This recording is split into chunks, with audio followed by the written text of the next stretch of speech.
Good morning, everybody. Welcome once again to Realtree Land Pro Fridays. We're glad to have y'all tuning in this morning. We have with us Chris Exifus. Chris, how are you? I'm good, Bruce. Glad you're back. Well, I guess this is your second week back from your little hiatus. Yeah. It's either you or Keith abandoning me, so Yeah. I kind of get mixed up as to who's leaving me hanging. I think Keith is showing a house or apartment. Maybe. Yeah. Well, if there's a reason to abandon us, that's the best one. That's when he's working, making money. That's right. That's what we want. So it's hot weather, man. Summer's here. Isn't That's it? right. I mean, it's time to book that beach vacation and and get away and toes in the water and butt in the sand or however it goes. I can't That's remember right. the song. Well, Chris, you want to give us an update on the podcast? Yeah, so we're big timing now, Bruce. We hit Apple iTunes yesterday. Outdoor Addictions podcast. We've got 2 episodes out. First one was kind of a short introductory about what we do and what we want to talk about. And yesterday, we got the alligator episode uploaded. Very informative, and I think very funny. Yeah, colorful stories. Yeah. Very colorful stories. You know, a few family members involved in the stories, got a few phone calls, got a few laughs out of that. But where we're at, we're less than a month away from applying for alligator tags in Mississippi. I think that's starts June 1st. June 1st through the 8th is when you can apply for those tags. Go listen to that episode. It's on iTunes. The name is Outdoor Addictions. Our season 1 is sponsored by Diamond J Meat Market here in Brookhaven. So glad to have those guys helping us out. But if you want to know how to go through the whole process, we talk about beginning to end, getting your tag, applying, what to do after you get it, how to hunt, never been hunting, where to hunt, what to do, and a little short stories about our hunts. So That's right. Super fun episode, and I'm ready to get another one out. That's right. We'll be doing that soon. Yep. All right, Chris, you want to introduce our speaker, our guest speaker? Guest today? speaker. Yeah, so we got a super special guy here today. He is Mr. Carson Nelson. He is a USDA Wildlife Biologist. And guys, this is going to be a great show. We're talking about hogs. And Carson, you want to say a few things? Introduce yourself. Yeah, my name's Carson Nelson. I'm a wildlife biologist for USDA Wildlife Services. I live right outside of Rolling Fork in Onward, Mississippi. I actually have an office there. Good deal. So you're originally an Alabama guy. Yeah, I grew up in Alabama. Grew up in Southwest Alabama. So are you a war eagle or a roll tide? Well, you got to choose when you grow up in Alabama. That's right. I grew up a War Eagle fan, but I had to go to Mississippi State, so I'm a Bulldog now. There you go. See, now you just won the hearts and minds of every one of our listeners. That's right. Okay. All right, well, we're talking about pigs today. Pig problem. If you guys got hog problems on your property, if you want to know how to control them, trap them, learn about them, the impacts they have, that's what we're talking about today. So Carson, just give us an overview of hogs, you know, the problem they pose, you know, and let's just start down that road. Yeah, well, you know, we've had pigs since Spanish explorers in the state of Mississippi. You know, it's been an explosion, you know, in I would say the mid-90s, where hunting got really popular, and with that we got a lot of translocation of pigs and pig populations popping up all across the state. And once people realized that this was a problem, it was too late. Right. And so we have a lot of landowners call and ask us how to get rid of them, how to control pigs, and that's probably their number one. We used to want them. We used to like them. We don't like them anymore. That's right. We want to try to get rid of them. So that's kind of what we run into a lot. Landowners are kind of looking for ways to different control methods on their property. Right. And we talk about landowners. We're talking about recreational landowners, and we're talking about farmers. Yeah. It's we talked about this earlier, it's a huge problem for farmers. Nothing worse than plant your crop and the next day go out there and hogs have rooted it up. And like you said, they don't go right down the road, do they? That's cut across the edge of the field. Yeah, that's a problem, and being a branch off of USDA, we are very serious about trying to protect agriculture. That's right. And especially in some of our row crop areas, a lot of corn and soybeans get damaged every year by pigs. Corn in particular, when farmers put it in the ground and pigs come behind it and root it up, it's always a problem, and farmers get real upset when they have to go back and replant and re-hip, because like Bruce said, you don't and they don't go down the same line. That's right. They don't have a 12-row planter. They scatter it all around, so you gotta pretty much redo that portion of the field. And there's a lot of good crop in some of that section that's gotta be tore up to be able to be replanted. That's right.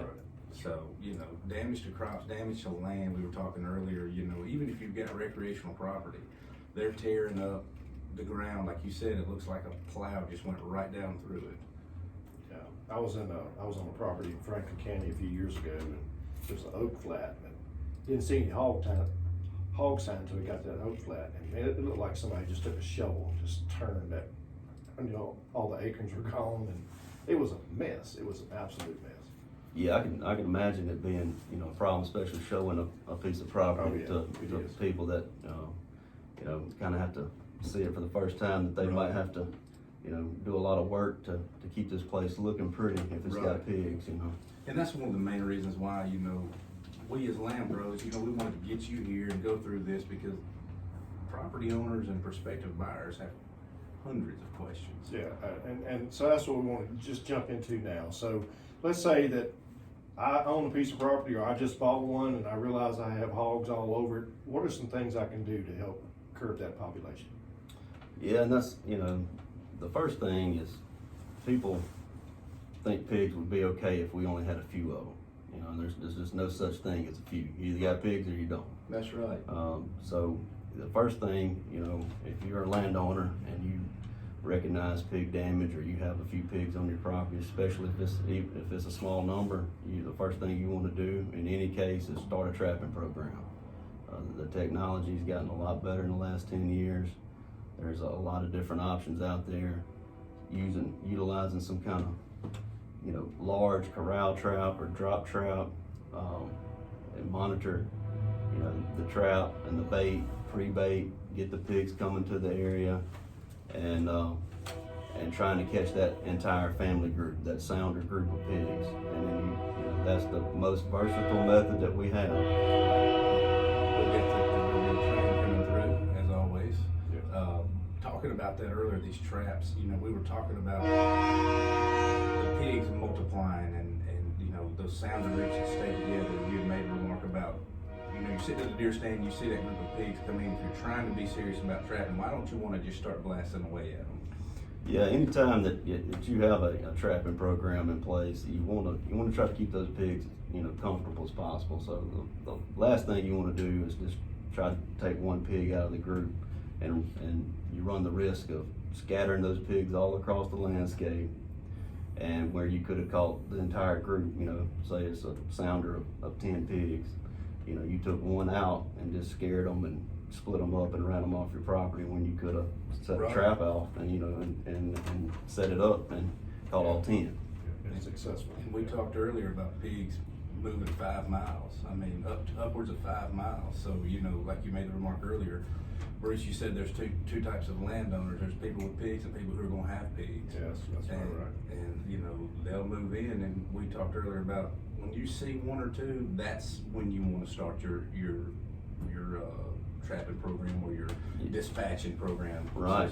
If you see damage, if you have a trail camera picture, if you see any damage, you want to act as quickly as possible, and don't sit there and wait and kind of have the mindset of I only have a few pigs on this property, because it's not going to be the case. Now, if I'm a landowner and I'm listening to you, and I want to try out a trap, is there programs available for traps to be brought in, kind of a try before you buy kind of deal? Tell me a little bit about that. Yeah, I mean, we have a program with USDA Wildlife Services. We'll meet with the landowners. We have a few traps available. We have certain projects across the state where we're actually actively trapping pigs on landowners' properties. And we've always have a few extra traps that we can go and visit a landowner, show them how it works, let them use it. Ag and Commerce has a program, a loaning program, where they're loaning traps out to landowners. I think there's a sign-up period for that. You can get on their website and look at that. There's other programs like Delta Wildlife and the Delta that's got trapping programs. There's private landowners that are doing this. Right. So there's private trappers that are doing this. So there's a lot of different avenues you can go and trial and error and use, one of these, what we call a smart trout. That's, can be very expensive. Yeah. So it's always hesitant of, spending anywhere from $5,000 to $10,000 on a trout and not knowing if it's gonna work or not. Right, you can kind of. And those are the traps that you can set off with your cell phone, right? Right, all the smart traps that, what we call are activated, you can drop them with a cell phone. Usually they come with some type of app. They have a camera where they'll send you a text message, Right. picture of the trout. You wait until that entire group of pigs are coming to the trap, or you get as many as you can out of that group. Where a lot of our older trout, technology where we had to set a manual trigger, Yeah. you really didn't know what you were gonna catch. That's right, You may 'cause catch, you you may catch that one or two out of the Right. group. That one would set the trigger off and you'd have 10 outside the trap, and Right. they can move 100 miles an hour when it falls. I've seen some of those videos, they're walking in the air, And it's something I learned over the years. A hog is a very smart animal. They can catch on pretty quickly. Very intelligent. We have the phrase of trap shy, Yeah. and once you start messing with them and trapping, these partial sounders and educating them with old inferior traps, they become very wary of anything that looks like a trap. That's right. And there's, that's when you have to go in and use other control methods. You can night shoot them with thermal vision.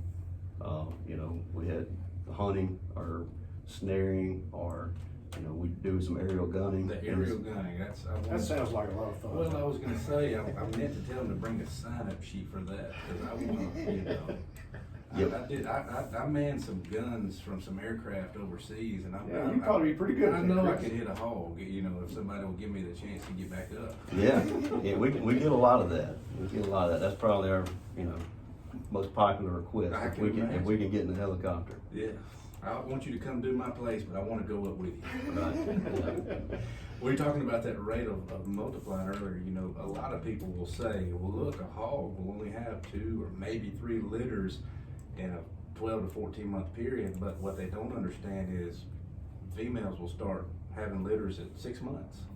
Yes, they can start reproducing at 6 months of age. 6 months of age. Yeah. So if you have a litter drop, and within 6 months that original sow is getting ready to drop another litter, and that female from that first litter is dropping a litter, and they're having How many females are in that in litter? that litter, right? Right. And then you made the remark earlier that it really puts it into perspective. If you have nine born, 10 are going to survive. I mean, Yeah, somebody told me that and it stuck, and that's just, there's not really any more mortality. yeah. The sows are very protective. We don't see a lot of mortality Right. in our pig population, so. That's how they multiply so fast. And they really don't have a natural predator, do they, other than man, I guess. Yeah, we just don't see it. I mean, coyotes, bobcats have the capability, Right. but once they weigh the risk of, Yeah. running in to catch a piglet with a couple Yes. sows around, they tend not to do it. Those So, animals, as big as they are, can move, Yes. and they can swim. We talked about these animals crossing the Mississippi River. yeah, they excellent swimmers. Water doesn't faze them. We've seen them swim all kind of different bodies of water in the state. I'm not comfortable doing it in a boat, let alone swimming across. So, Yeah, and then right. the flood in the delta displacing them. That's another thing. That we try to tell these landowners. Oh man, my place, I want to sell it. Hey, I don't have pigs anywhere. You never know. Yeah, we never know. I know that's a common question that we get when we go show land of potential buyer, and they say, does this place have any pigs on it? And, you'd like to say no, and it may not be at that time, but you can't say that for next week or next month, That's right? right. It can change at any time. Well, we talked about hunters putting pressure on these animals, especially when people are trying to have a controlled trapping program. And then you got people who hunt them, whether they're running dogs, whether they're just hunting because they want to. And these animals have moved to other areas, and you'll push them. And if they're moving upwards of 5 miles, it's only a matter of time before they're coming into your place. That's why it's so important that once you start to see them, start to be aggressive and get them gone. Like you said, in the early 90s, 2000s, people wanted them. They wanted something to do. Hey, we can shoot a hog while we're deer hunting, make fun, turn it into a social event, or whether you're out there running your dogs and you're grilling or whatever. And now You know, we just talked about every 6 months, you've got litter just dropping. It's a problem. That's right, yeah. It used to, it used to be a benefit to That's have a right. pig. People looked at it as another species, a target animal, and now, after they figured out it's a lot of damage that they could cause.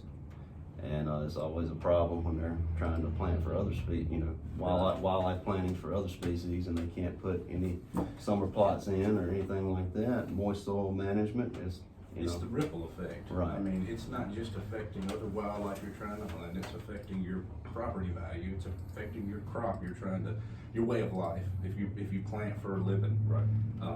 We talked about erosion and avulsion earlier, rivers, creeks, property changing. It's such a ripple effect that these animals cause, and I think it's so important to be prudent about getting rid of them when you find them. That's right. And as bad as it is, it really has potential to get a lot worse. Oh, absolutely. exactly, yeah, it's, with the reproduction rates. I will say that the technology of traps have come a long way.